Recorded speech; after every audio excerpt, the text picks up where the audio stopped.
За сайн байна уу хүүхдүүдээ. Өнөөдөр хичээлээр яах гэж байгаа гэдэг юм бол let гэдэг үгний хэрэглээг заах гэж байна. За let гэдэг үгний хамгийн ихний хэрэглээ нь юу вэ гэх юм бол ингэцгээ тэгцгээ гэсэн утгатай. Let's гэдгийг бүгдээрээ сонсч ирсэн байл үү дээ, тэ? Тэгэхээр let us гэдгийн тооцоолол байгаа шүү.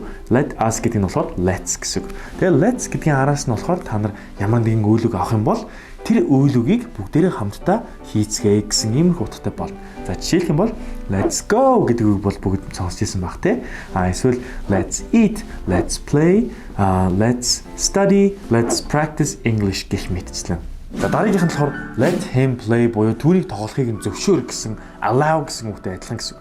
Let гэхээр ингүүлээч, тэгүүлээч, зөвшөөрөөч гэсэн иймэрхүү утгатай. Жишээлх юм бол let him play гэж хэлсэн тий. За тэрнтэй адилхан let me in гэдэг бол намайг оруулаач гэсэн. Тэгэхээр намайг оруул in гэдэг чинь ингээд одоо дотор оруулах гэсэн иймэрхүү утгатай тий. Тэгвэл let me in гэхээр намайг оруулаач гэсэн иймэрхүү утгатай. За яг энэтэй адилхан та нарыг ямар ч хамаагүй үйлбэрийг ингээд зохиож болно. За энэ дээр жишээлх юм бол бидрийг идүүл, бидрийг суллаач, бидрийг энэ карантинаас гаргаач гэдэг ч юм уу. Иймэрхүү байдлаар ингээд үйлбэр хэлэх юм бол let us eat эсвэл let us go out тэ бидрийг ингээд гаргаач, let us go out, let's go out гэх юм бол шал ондоо хоёр утгатай болно шүү. Нэг нь болохоор let's go out буюу бүгдээрээ хамтдаа гарцгаая. Нөгөөд нь болохоор let us go out гэх юм бол бидрийг гарахыг зөвшөөр гэсэн иймэрхүү өөр ингээд утгатай байж болно гэсэн. Let us go гэх юм бол бидрийг гаргаа, бидрийг явуул гэсэн иймэрхүү утгатай. Let's go, let us go гэхээр иймэрхүү хоёр ингээд ялгаатай байгаа шүү. За ингээд let гэдэг үгний хоёр өөр хэрэглээг та бүхэнд заалаа. Бүгдээр нь хичээл нь ойлгомжтой байсан байна.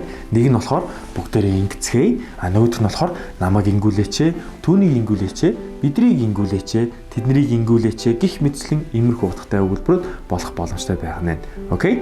За тэгэхээр өнөөдөр хичээл таадагсан гэж найдаж байна. Бүгдээрээ дараагийн хичээлдээ олцгаая. Баяртай цаа.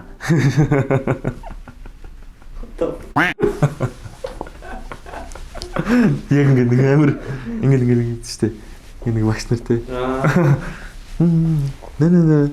Тэгээд бүр ингэ улам ингэ дайртал те. За ингэ өнөөдөр хичээл таалагдсан гэж найдаж байна.